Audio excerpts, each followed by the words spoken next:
name is Selena, and this is going to be another installment in the book review Blitz. Today I'm going to be reviewing The Giver by Lois Lowry. Many of you already know this book. It's considered curricular reading nowadays in many schools. I know that's how I was introduced to this book. I read it first in 5th grade, and then when my family moved to a new town, a new school district, they were reading this book in the 6th grade, so I got to read this book twice. And then as a teacher, going through undergrad and then doing student teaching and whatnot, I've come upon this book many times. But I recently reread this book for the movie, getting ready for the movie, which comes out, I forget, but I'll find out and I'll put it somewhere on the video. So this book, I believe, was originally published in 1993, and it is a dystopian, and it's not a dystopian where there is, lots of violence, fighting. In this book, there's basically one boy and his mentor teacher, the Giver, and their quest to just turn the tide of their small community. So this takes place in the future where people have started to live in a way to protect themselves from certain pain, evils, or discomforts that plagued humanity in the past.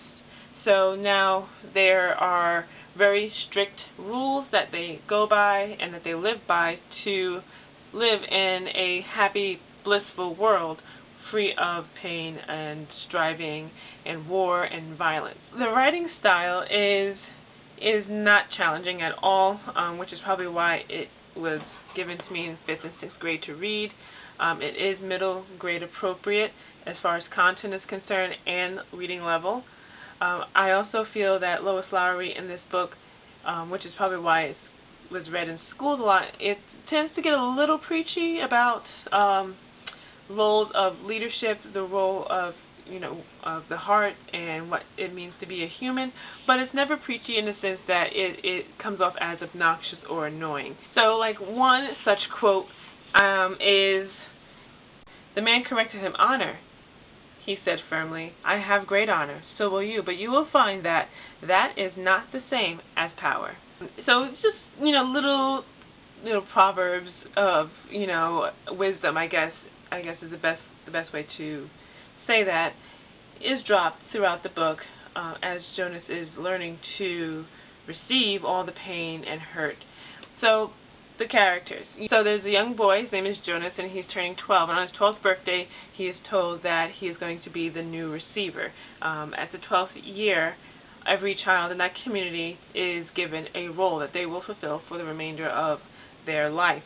And typically it is chosen with the great care. So Jonas is given the role to be a receiver, and this allows him certain liberties in this community that others don't have, such as not taking a pill that eliminates physical pain, not taking a pill, he doesn't have to take the pill that suppresses his growing puberty and hormonal changes.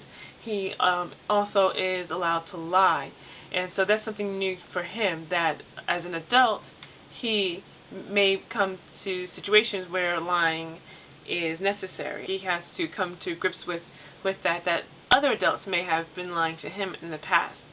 So his father, who's a nurturer, has a child, and the child's name is Gabriel, and the child is different in the same way that Jonas is different, in that their eyes are very pale, very light. And so with this difference comes what they call the sight.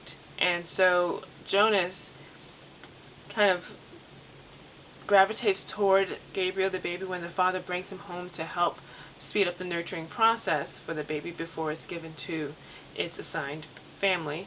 And he starts to transmit some of the memories that he receives, being the receiver, from the Giver. So the Giver is the other character, and one of the main characters in the story. He is a very old man who has seen a lot of pain of the past, and also his own immediate pain. And we learn what that pain is. I don't want to say it because it may spoil it for some of you who have not read the book yet.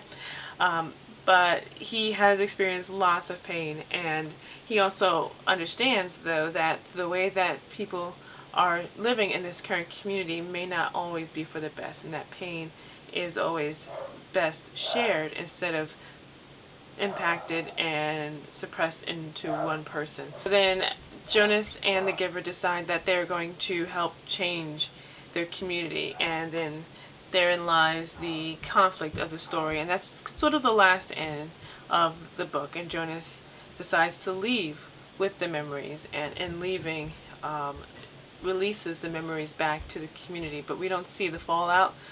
We follow Jonas as he leaves the community with Gabriel. I hope I didn't spoil anything for people who have not read the book or who are waiting for the movie. If I did, I'm sorry, forgive me, but I did love this book. I have always loved this book. This was, I would say, was my first real read in dystopian science fiction kind of thing, and I've been reading these types of stories ever since. So this is a book that's near and dear to my heart, and I'm just really glad to be able to share it with you guys. I'm super glad that it's finally being turned into a movie, and I hope that the movie does the book justice. But yeah, I understand that a movie is totally different from a book. But anyway, so I gave The Giver 4 or 5 stars. I really did like the book. Comment down below, and again, like with all the other reviews in this, if you comment on every video in this little mini-series, you are entered into a giveaway, and you can choose any book that I have reviewed in this mini-series. So if you want to read The Giver and you want it to be given to you, I will send you a copy if you are the lucky winner. This is open internationally, and yeah, so leave a comment. If you comment on every video, you're entered into the giveaway. That's all I have to say, and have a good day. Bye!